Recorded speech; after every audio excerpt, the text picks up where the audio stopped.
August 17th, 6ix9ine's girlfriend Ariella was shot and killed in New York. Now, shocking new footage of 6ix9ine behind bars has surfaced. The timing has fans convinced her death and his arrest are connected. Did 6ix9ine have his girlfriend killed? Based on the evidence we've got, it's starting to look that way. I've got the full breakdown. The Queen of New York gets gunned down. Just when y'all thought this story couldn't get no wilder, here comes the plot twist that got everybody's head spinning. 6 days after Ariella's body got found riddled with bullets, 6ix9ine himself got arrested on August 23rd, 2025 for violating his supervised release terms. Now tell me that timing ain't suspicious as hell, and to make it crazier, new footage of him has dropped. But before we get to the messy details, let's rewind and talk about how we got here. On August 17th, 2025, the streets lost a real one when Ariella La Langosta Mejia Polanco got found shot dead in her whip on the Cross County Parkway in Mount Vernon, New York. This Dominican queen, just 33 years old, was sitting in her black Mercedes-Benz G-Class when some cowards decided to spray her ride with bullets around 8 in the morning. The medical examiner confirmed what we all feared. Multiple gunshot wounds took out this beautiful soul. Police straight up said this was not a random act and called it an orchestrated attack. Ariella was coming back from her shift at Icon New York Lounge in Manhattan, where she worked as a bartender, just trying to make her money and take care of her 2 daughters. She had over 566,000 followers on Instagram, and everybody who knew her said she was that person who could light up any room she walked into. But here's where it gets real spicy, my people. Ariella wasn't just any random influencer. She was deep in 6ix9ine's circle. This girl appeared in his 2023 Wapai music video and performed with him at spots like Toboga Room in New York. Now, the internet been going crazy, with some calling her his girlfriend, others saying she was just a close friend. But when somebody you tight with catches bullets like that, the streets start asking questions, and them questions ain't pretty. The speculation been wild, fam. See, when you dealing with somebody like 6ix9ine, a certified snitch who testified against the 9 Trey gangsta bloods, everybody around you becomes a target. He once admitted that he knew he was hated. I don't take no L's. That's why I think that's why people hate me, because I'm so arrogant and but it's just me being like, yo, this is the truth, this is the facts. People hate the facts. Why are you causing all these problems for yourself, sir? I don't cause no problem, man, you know what I'm saying? I address them. That's me. Meanwhile, following the most recent events, social media been buzzing with theories that Ariella's murder was retaliation for 6ix9ine's testimony against gang members. One user posted straight facts when they said, "That's why you don't date walking targets." And another kept it 100 with, "To be in close proximity to him is crazy. Nothing good being said about it." But yo, it gets deeper. Word is Ariella was also linked to some dude named Nada Cartier, described as a suspected gang leader who got questioned after her death. So now we got theories flying left and right. Was she targeted because of 6ix9ine's snitching past, or did her own man's gang ties put her in the crosshairs? Either way, this beautiful soul got caught in some deadly street politics. The crime scene itself told a story of pure violence. Her vehicle was found with shattered windows and bullet holes, indicating someone really wanted to make a statement. The Westchester County Police Department brought in local, state, and federal agencies to investigate, showing they taking this case seriously. But with no suspects named and no arrests made, the streets been filling in the blanks with their own theories about who wanted the Queen of New York dead. What made this murder even more heartbreaking was that Ariella's final Instagram post on June 7th, 2025 said, "Happy and blessed," showing her enjoying a night out in a cowboy hat. Just 2 months later, she was gunned down like an animal on a highway. The contrast between her joy in that last post and the brutal way she died got the whole community asking what kind of monster would do this to such a vibrant young mother. When news broke about Ariella getting gunned down, 6ix9ine took to his Instagram stories with some emotional tributes that had the whole internet in their feelings. My man posted multiple videos and photos of them together, calling her a tremendous woman and the Queen of New York. But the realest part was when he said, "You supported me in everything, my sister. NY won't ever be the same. I loved you." He even posted in Spanish saying, "Yo te ame" and "Mi nogra," showing this wasn't just some industry friendship, this was family. The tributes kept coming, set to Aventura's Obsession, which he said was their favorite song. You could feel the pain through them posts. And for somebody who usually be trolling and causing chaos, seeing 6ix9ine vulnerable like that hit different. He called her, "There was no heart more beautiful," and you could tell this loss really broke him. The hip-hop community and Ariella's work family showed mad love too. Cardi B posted "RIP Dominican Pretty" on her Instagram stories, keeping it simple but showing respect for a fellow Dominican queen. The clubs where Ariella worked went all out with their tributes. Icon New York posted, "Today we lost our shining star Dariela La Langosta. Our hearts are broken. Your joy, your humility, and the way you treated everyone with so much care always made you stand out." They even said, "We still can't believe it. You were our smile, our happiness." kindness. We love you and we will miss you forever. Opus Lounge kept it real emotional too, saying, with great sadness we say goodbye to our great friend and companion of so many years, Ariella. Their light, their joy, and their company were always part of our best moments. Even starlets of New York called her a one-of-a-kind soul, a beautiful friend, loving mother, and daughter whose smile and energy lit up every room she entered. But yo, while all these beautiful tributes were pouring in, the streets kept talking about the real reason Ariella caught them bullets. The theory that's been making the most noise is that her murder was straight-up retaliation for 6ix9ine's cooperation with the feds. When you snitch on the 9 Trey gangsta bloods like he did, you don't just put yourself at risk. You put everybody around you in danger too. And that's some real street knowledge that too many people learn the hard way. Yet 6ix9ine isn't in the know. Let me ask you, what's the definition of a snitch? In this case, the definition, who rats out people that they were tight with, rats them out to law enforcement. What's loyalty to you, Charles? Loyalty would be that you don't snitch on the people closest on your friends. If another TMZ staff member kidnaps you, is that loyal to you? You're working right now. Probably stealing all of the money that you're making right now and gives you crumbs of it, but it's taking majority of the money. Is that loyal to you? These are my people. Like, how many people I beefed with in 2018? I beefed with the whole West Coast. I beefed with the Houston. I beefed with Chicago. Back to the deceased. While some are blaming the rapper, most fans been keeping it 100 in the comments section. On Ariella's Instagram page, people been dropping hearts and prayers, but also asking the hard questions. Rest in peace, beautiful soul, mixed with he's in jail now. Wonder if it's connected. That's the kind of real talk that shows people ain't just mourning, they connecting dots. The memorial in Washington Heights outside Opus Lounge really showed how much love Ariella had in the community. Jacilia Rodriguez came through with flowers and said, I'm very heartbroken. Just coming now knowing she had her 2 daughters. Very sad. Another fan, Anaceli Hernandez, kept it real when she said, it really hurts, you know, Dominican. You know, very beautiful. Such a thing like this, very, very sad. What's really getting to people is how this murder fits into a bigger pattern of violence that follows 6ix9ine wherever he goes. From the 2023 gym beating in LA. That's how they gonna treat you. Oh, Mickey's not gonna Go ahead. Take a picture. Go ahead. Take a picture. I wanna be famous now. I wanna be famous. Fuck. Yo, they just jumped 6ix9ine, bro. Yo, homie, I'm not gonna lie, bro. I'm a fan, bro. No, I'm a fan. I'm just saying, bro. I'm a fan, bro. I know I ain't jumping, bro. I'm just saying. To constant threats and now Ariella catching bullets, it's like death follows this man around. Now here's where the story gets even crazier and why them streets been buzzing about this murder being more than just another senseless killing. 6ix9ine gets locked up days later.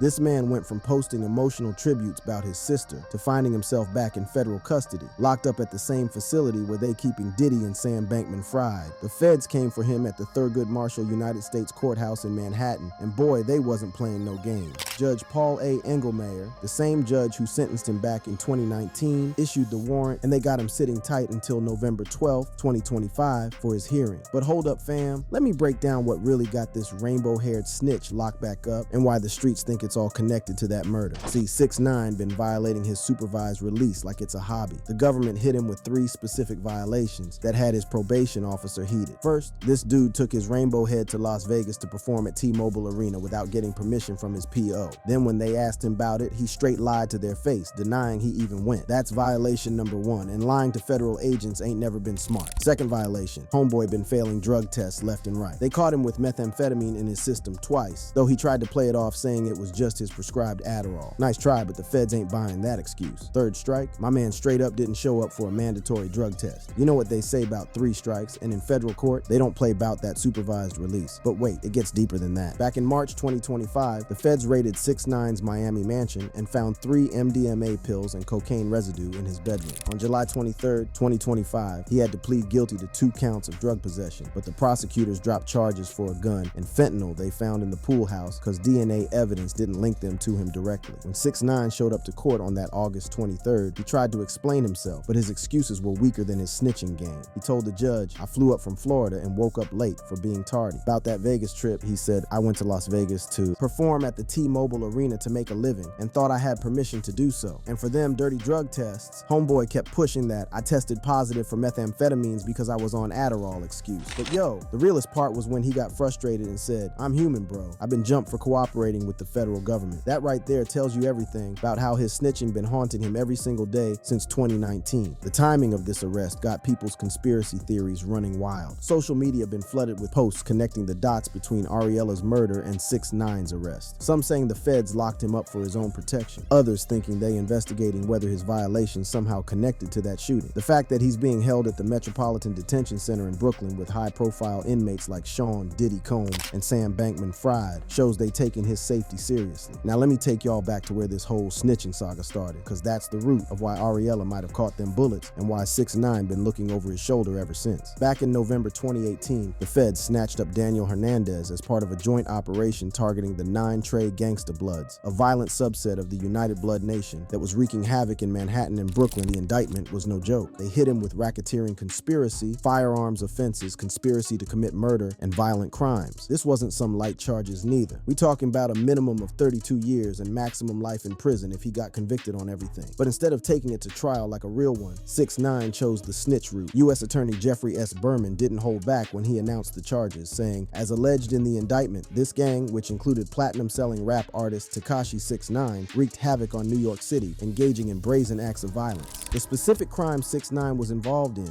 read like a street movie script, paying $20,000 to have Chief Keef shot at, participating in armed robberies in Times Square, and conspiring to kill rivals. On January 23, 2019, this rainbow-haired rat pleaded guilty to all 9 counts and agreed to cooperate with prosecutors. In court, he admitted, I joined the 9 Trey Bloods in the fall of 2017 and confessed to paying $20,000 for somebody to shoot at Chief Keef outside the W Hotel in Manhattan just to scare him. But the real snitching came during the September 2019 trial, when 6ix9ine testified for 3 whole days against 9 Trey members, Anthony Harv Ellison and Aljamiah Nuke Mack. Well, Tekashi 6ix9ine, his last day on the stand was last week, Friday.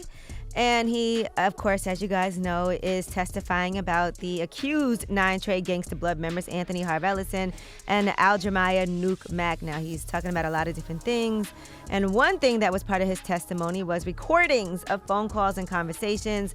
One call was between Tekashi's former co-defendant, Jamel Mel Murder Jones, and Jim Jones. This dude named names, detailed gang structure, and confirmed specific crimes. He called Jamel Mel Murder Jones the Godfather, and Kafano Shotty Jordan a high-ranking member. Prosecutors called his cooperation extraordinary and game-changing, which in street terms means he told everything he knew and then some. His testimony led to convictions for both Ellison and Mack, who now facing life sentences. Judge Paul Engelmayer praised his cooperation, saying, your cooperation was impressive. It was game-changing, it was complete, and it was brave, but also called him out for being a central figure in a vicious and brutal gang. The judge sentenced him to 2 years in prison with 13 months credited, and he got released early in April 2020 cause of COVID-19 concerns. But yo, that cooperation came with a price that 6ix9ine been paying ever since. And now it looks like Ariella might have paid the ultimate price for being close to him. Before he even got arrested in 2018, federal wiretaps caught 9 Trey members planning to super violate him for firing his management and dissing them on the radio. The feds warned him about a credible threat to his life, and that's why they arrested him when they did, to save his life. Prosecutors warned back then, there is no question that the defendant's life will never be the same because of his cooperation. He and his family will have to take extra safety precautions. And they was right, cause 6ix9ine been getting jumped, threatened, and now his close friends catching bullets. What makes this whole situation even more suspicious is how 6ix9ine been moving since Ariella's death. The man who usually can't stay off social media went quiet for days after posting them tributes. Then boom, he gets arrested. Some people saying the feds been watching him extra close since the murder, waiting for him to slip up so they could bring him in for questioning. Others think his violations were just an excuse to get him off the streets before he became the next victim. The streets been connecting these dots since day one. When somebody with 6ix9ine snitching history gets people around him killed, ain't no such thing as coincidence. That August 23rd arrest, just 6 days after Ariella's murder, got people asking if the feds know something we don't about that shooting. Maybe they locked him up for his own protection, or maybe they investigating whether his violations got something to do with that murder. All them social media posts about 6ix9ine being a walking target starting to make more sense now. But what's really troubling is the pattern of violence and abuse that follows this man everywhere he goes. From baby mama beatings to revenge porn, 6ix9ine's dark history with women exposed. Okay, now you did an interview with the Daily Beast, and you talked about that throughout your relationship, there was a lot of domestic abuse. Yeah. Like, at what point in the relationship did the abuse first start? It happened very early on in our relationship, like maybe a month after I moved in with him. That was the first time he put his hands on me. And I didn't know how to take that. Like, I've never had a guy put their hands on me. This is my first boyfriend. You know, I didn't know how to handle that situation. But yo, before we wrap this up, we gotta talk about 6ix9ine's track record with women, because this pattern been going on way longer than people realize. While everybody focused on his snitching and gang ties, this dude been allegedly putting hands on women for over a decade, and that history might give us some clues about what type of person we really dealing with. Let's start with Sarah Molina, the mother of his daughter Soraya, who dealt with 6ix9ine's abuse from 2011 to 2018, 7 whole years of hell. In her 2019 interview with the Daily Beast, Sarah detailed some horrific abuse that'll make your stomach turn. One incident was me and him was arguing. We was walking towards Marcy and by the factories. He wanted me to take pictures of him. Yeah, he punched me in my eye. Like, he punched me in my face. And it was like, I think I was trying to scuffle with him, but he punched me repeatedly and I had like 2 black eyes, and he left as soon as he did it. So I had fell asleep, and when he came back home, I guess I was sleeping, he saw my face and saw that I had like 2 black eyes. And I guess he woke me up and was like, I'm sorry, you know. He started crying. She said this man beat her for 2 hours straight in Dubai back in October 2018, leaving her with 2 black eyes and bruises all over her body. But the worst part, she said he choked her and forced her to have afterward while she was crying. Sarah kept it 100 when she described another incident in an interview with Daily Motion, where he seemed suddenly stronger, more ferocious, more determined not just to hurt, but to injure, and he used a pillow to stifle her screams so the neighbors wouldn't hear. This ain't just some he said, she said neither. 6ix9ine actually admitted to domestic violence from 2011 to November 2018 in his federal cooperation agreement. Judge Engelmeyer confirmed in court that Hernandez admits domestic violence from 2011 to November 2018. The details Sarah shared about that Dubai incident are straight nightmare fuel. She said 6ix9ine accused her of sleeping with his manager Kafano Shadi Jordan, then went into a rage and started to punch me again. He started beating me for 2 hours straight. He had the craziest look in his eyes. I was scared. After choking her and saying, I just have to make an example. I can't have you out there making me look stupid, he forced himself on her while she cried. That's not just domestic violence, that's torture. Yet she didn't leave, and she had her reasons. But you actually didn't leave. Yeah. But why is that? I don't know. In a way, I felt stuck. I'm not gonna lie, I kind of felt numb to this situation because he was already doing it. And the extent of how he beat me in front of my daughter, it would have been one thing. But it gets worse. In 2020 interviews, 6ix9ine admitted to being a addict and having relations with more than 70 other women during his relationship with Sarah, resulting in multiple pregnancies and STDs. Imagine being trapped with a man who beating you, cheating on you, and bringing diseases home to you and your child. Sarah stayed quiet for years to protect her reputation, but when she finally spoke out, the details were devastating. Then we got Rachel Jade Watley, who started dating 6ix9ine in 2018 right before he got locked up for that racketeering case. This relationship was toxic from jump, with Jade getting 69 inches tattoos on her chest and knee to prove her loyalty. But in August 2022, the roles reversed when Jade got arrested for battery after punching 6ix9ine and grabbing his chain at Kiki by the River nightclub in Miami. Police surveillance caught the whole thing, and she got hit with a no-contact order that required her to stay 500 feet away from him. But here's the crazy part. 6ix9ine told TMZ, "My relationship with Jade is fine," and didn't press charges, even letting her and her kids stay in his Florida crib while he stayed at a hotel. That right there tells you these relationships been built on dysfunction from day one. The fact that a woman felt the need to physically attack him in public shows the level of toxicity these relationships reach. The most recent and messiest situation was with Dominican rapper Yailin Lamas Viral, who dated 6ix9ine from 2022 to 2024. This relationship was straight chaos, with both of them catching charges. In December 2023, Yailin got arrested after a domestic dispute at 6ix9ine's home, with video showing her appearing to hit him. But TMZ reported she only lashed out after 6ix9ine effectively imprisoned her at his home by refusing to give her passport and money. The whole Dominican Republic situation showed how international international 6ix9ine's abuse allegations had become. In January 2024, he got arrested in Santo Domingo after Yaylin's mother accused him of assaulting both her and Yaylin. Yaylin's mom said on the radio he assaulted them after she tried to stop him from beating her daughter. But when it came time for court, Yaylin testified that Tekashi never assaulted her, showing how these toxic relationships mess with people's minds and make them protect their abusers. But the real tea came in September 2024 when Yaylin filed a federal lawsuit against 6ix9ine, alleging physical, emotional, sexual, and financial abuse throughout their relationship. The court documents said, defendant has waged an appalling campaign of abuse against her, seeking to dominate, control, and harm her, alienate her from her family and friends, and rob her of hundreds of thousands of dollars. The lawsuit details read like a horror movie script. Yaylin claimed he punched her at her daughter's baptism. Imagine beating a woman at a church during her child's holy ceremony. She said he threatened to throw her from a balcony and told her she was to blame for his violence toward her, which is classic abuser manipulation. She also alleged he drugged her, forced her into unnecessary cosmetic surgeries to change her appearance, and posted revenge